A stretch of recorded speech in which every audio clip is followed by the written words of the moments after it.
नमस्कार दोस्तों, स्वागत है, वंदन है हमारे YouTube चैनल प्रिसाइज ज्योतिष बाय दीपेंद्र मणि शुक्ला। दोस्तों, अभी तक हमारी जो चर्चा हुई वो सभी ग्रहों के बारे में बातचीत हुई, सभी राशियों के बारे में बताया, कौन सा ग्रह कहाँ पर उच्च का होता है, कहाँ नीच का होता है, कहाँ पर दिग्बली होता है, दिशा बल उसको कहाँ प्राप्त होता है, वगैरह वगैरह वगैरह। दोस्तों, आज जो हमारी चर्चा का विषय है वो एक बहुत अहम और जो समाज में एक बड़ा चिंता का विषय है, उस पर चर्चा होने वाली है। जैसा कि आप देख रहे होंगे, ये एक बोर्ड पे चार्ट लगा हुआ है जिसमें कई भावों में मंगल मंगल मंगल मंगल लिखा है। दोस्तों, आज हमारी चर्चा होगी मंगल ग्रह पर। दरअसल लोगों में एक बड़ा भय व्याप्त है कि मंगल जब किसी की कुंडली में हो जाता है या दूषित हो जाता है, ऐसा लोग मानते हैं, तो उसे वर या कन्या या लड़का या लड़की उसे मंगली कह दिया जाता है। और जैसे ही माता पिता को पता चलता है कि मेरा बच्चा तो मंगली है, तो वो चिंतित हो जाते हैं कि भाई अब इसकी शादी में तो बड़ी दिक्कतें आएंगी। तो दोस्तों, आज इसी पर सारी जमा हुई धूल को हटाने जा रहे हैं और आप लोग ध्यानपूर्वक इस चैनल को देखिए। और आज के विषय को अगर चाहें तो आप कॉपी पेन लेके इसको नोट भी कर सकते हैं। दोस्तों, देखिए, जब बच्चे का जन्म होता है तो इन्हीं 12 भावों में से किसी एक भाव में तो मंगल होगा ही होगा। अब है क्या जो हमारे शास्त्रों में वर्णित है कि मंगल अगर 1, 4, 7, 8 और 12 भाव में, यानी लग्न में, चतुर्थ, सप्तम, अष्टम और द्वादश भाव में अगर विराजित हो जाता है तो उसे मंगली कह दिया जाता है। हालांकि ये उत्तर भारत की बात है। दक्षिण भारत में लोग द्वादश भाव को भी मंगली मानते हैं, कंसीडर करते हैं, लेकिन हमारे उत्तर भारत में ऐसा बिल्कुल नहीं है। और शास्त्रगत बात भी यही है कि 1, 4, 7, 8, 12 इन्हीं भावों में अगर मंगल बैठेगा तो जातक को, उस बच्चे को मंगली बना देता है। अब दोस्तों, एक साधारण सी मान्यता है कि यदि कन्या मंगली है तो उसका वर भी मंगली होना चाहिए, अगर वर मंगली है तो उसकी कन्या भी मंगली होनी चाहिए। ऐसा दोस्तों है क्यों? दरअसल देखिए, मंगल एक साहस का, पराक्रम का और ऊर्जा का सोर्स है। जिस बच्चे के अंदर लग्न में, यानी वो स्वयं हो गया, अगर यहाँ पर मंगल विराजित है तो वो बहुत ऊर्जावान होगा, क्रोधी होगा और थोड़ा सा कड़वा बोलने वाला होगा। चौथे भाव में होगा तो ये सुख का भाव कहलाता है। मंगल जब यहाँ आ जाएगा, चूँकि सेपरेटिव टेंडेंसी का प्लैनेट है, यानी पृथकतावादी इसका अपना एक दृष्टिकोण है, इसका जो नेचर है वो पृथकतावादी, अलगाववादी है, तो सुखों से अलगाव करा देता है। 7वां भाव होता है, अगर लड़की है तो लड़के का, लड़का है तो लड़की का। ये उसकी पत्नी या पति हो गया, यानी ये अगर लड़का हुआ तो ये उसकी पत्नी हो गई, 7वां भाव। अगर यहाँ मंगल बैठेगा तो फिर वही बात कि सेपरेटिव टेंडेंसी का है, पृथकतावादी ग्रह है, तो वो यहाँ पे भी प्रॉब्लम क्रिएट करेगा। अब अगर यहाँ से 8वां भाव देखा जाए तो ये मृत्यु का भाव है, यही आयु का भाव भी कहलाता है। तो एक प्रकार से जीवन पे भी कभी कभी दिक्कतें हो जाती हैं। और 12वां भाव जो है वो इस लग्न की हानि होती है, इस लग्न की हानि, खर्चा, नुकसान का होता है। तो अगर यहाँ मंगल बैठेगा तो लग्न का नुकसान कराएगा। लेकिन अब दोस्तों, एक चीज़ और भी है।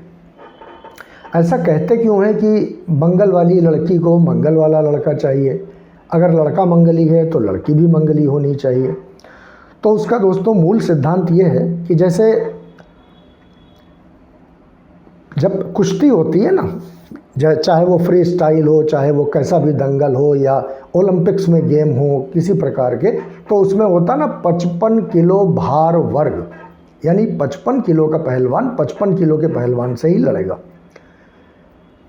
इसी प्रकार जैसे माता गंगा जब स्वर्ग से आ रही थी तो राजा भगीरथ ने कहा कि माता आप चलिए, और माता ने कहा मैं चल तो दूंगी, मैं तुमसे बहुत प्रसन्न हूँ, लेकिन ये बताओ कि मैं स्वर्ग से जब धरती पे उतरूंगी तो मेरे आने का जो वेग होगा वो इतना तीव्र होगा कि उसको तुम्हारी धरती जो है वो संभाल नहीं पाएगी।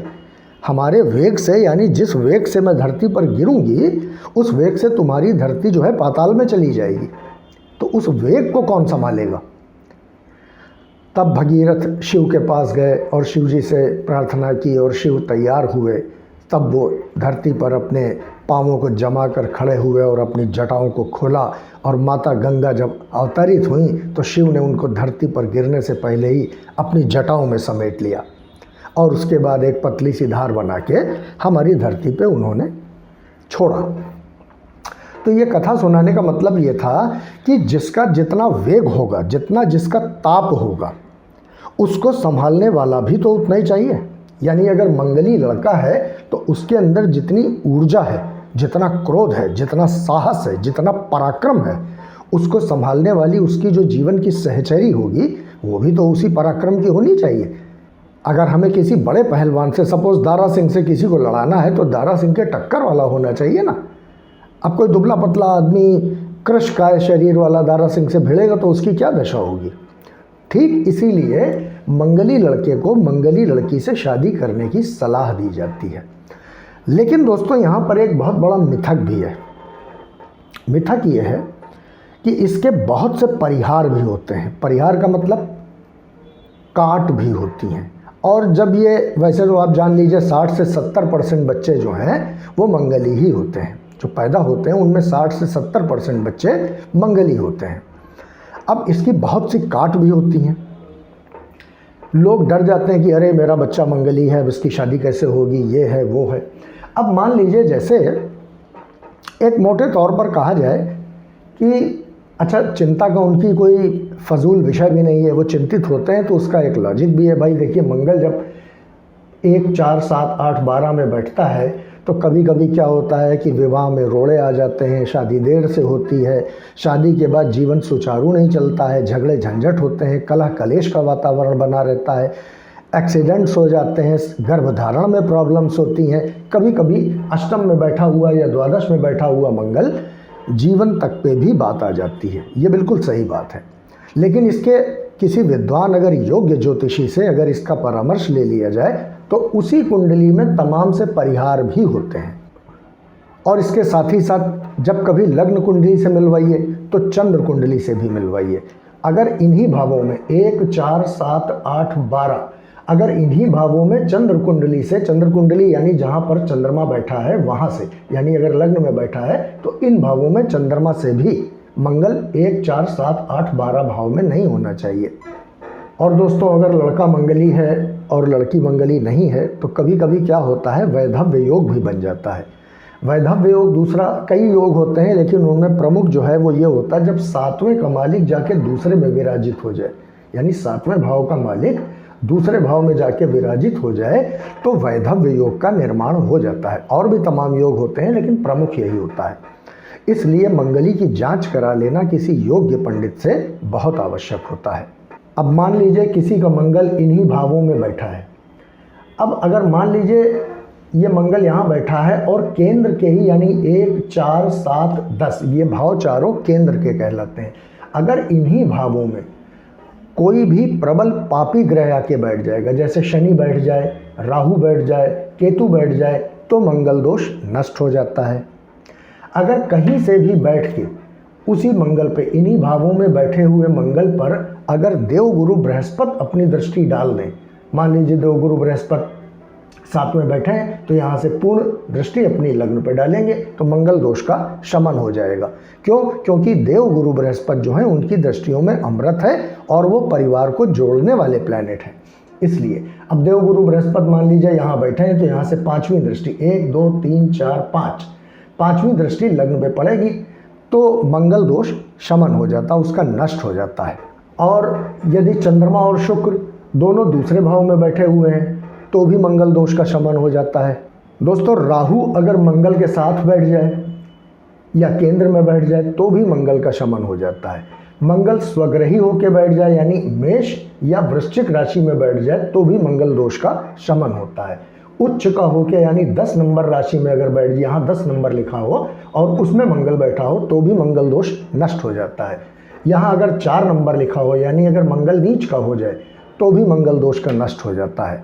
12वें में धनु राशि का पड़ा हो यानी अगर यहाँ 9 नंबर लिखा हो तो भी मंगल दोष का शमन हो जाता है। या फिर 12वें भाव में कर्क राशि या मेष राशि लिखी हो तो भी मंगल दोष का शमन हो जाता है। यानी कहीं से भी अगर मंगल नीच राशि में आ गया यानी 4 नंबर, 1 नंबर, 8 नंबर या 10 नंबर में आ गया तो मंगल दोष का शमन हो जाएगा। अगर मंगल के ऊपर कहीं से भी देवगुरु बृहस्पति की दृष्टि पड़ गई तो भी मंगल दोष खत्म हो जाएगा।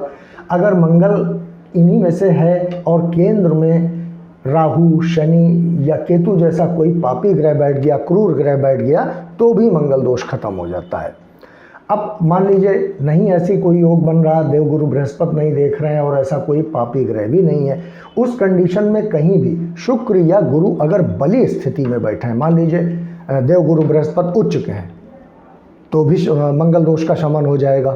और दोस्तों केंद्र, ये 4 भाव 1, 2, 3, 4 और त्रिकोण, ये भाव, इन दोनों भावों में अगर शुभ ग्रह बैठे हैं, केंद्र में या त्रिकोण में अगर शुभ ग्रह बैठे हैं तो मंगल दोष का शमन हो जाएगा। तीसरे, छठे या 8वें भाव में अगर पाप ग्रह बैठे हैं, जैसे राहु यहाँ बैठ जाए, शनि या केतु, या शनि यहाँ बैठ जाए, केतु यहाँ बैठ जाए, राहु यहाँ बैठ जाए तो भी मंगल दोष का शमन हो जाता है। अच्छा, सप्तमेश, जैसे मान लीजिए जैसे यहाँ 7 नंबर लिखा है तो 7 नंबर का मतलब हो गया इस भाव की जो राशि है उसका मालिक हो गए शुक्रदेव। अब शुक्रदेव यहीं पे बैठ जाएं, अगर इसी भाव में साथ में मंगल के बैठ जाएं तो भी मंगल दोष का शमन हो जाता है, मंगली दोष खत्म हो जाता है।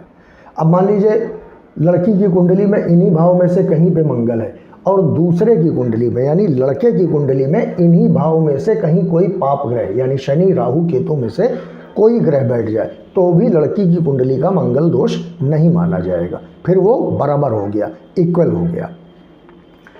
तो ये तो रही दोस्तों विस्तृत चर्चा मंगल की। लोग खामखा डरते हैं, ऐसा कुछ नहीं, मंगल तो बड़ा शुभकारी प्लैनेट है। कहते हैं ना कि अरे भाई आपके जीवन में हमेशा मंगल रहे, तो मंगल से डरने की कोई ज़रूरत नहीं। मंगल जिसके कुंडली में होता है अच्छा होता है। कहते हैं ना उच्च का मंगल अगर है तो वो लड़का या लड़की बहुत ऊर्जावान होगी, मेधावी होगी और तेज होगा उसके अंदर, तो मंगल बहुत शुभ प्लैनेट कहलाता है। अब ये एक और बात है कि अगर किसी का मंगल कहीं इन स्थानों में पड़ा है और कोई दोष प्रकट हो रहा है तो वो एक और बात है। तब उस कंडीशन में क्या होता दोस्तों, अगर बहुत पीड़ाकारी है तो फिर पीपल के पेड़ के नीचे एक कुंभ यानी घड़े को लेके भगवान शालिग्राम की स्थापना करके उस कन्या का विवाह पहले पीपल के पेड़ के सामने चक्कर लगवा के कराया जाता है, जिससे वो मंगल की शांति हो जाती है। और या फिर मंगल के वैदिक मंत्रों का आचार्यों द्वारा अनुष्ठान कराया जाता है 50,000 बार। उसकी अपनी एक सामग्री होती है, उस सामग्री से 50,000 बार मंगल का जो वैदिक मंत्र है उससे उपचार कराया जाता है, तब भी मंगल दोष की शांति हो जाती है।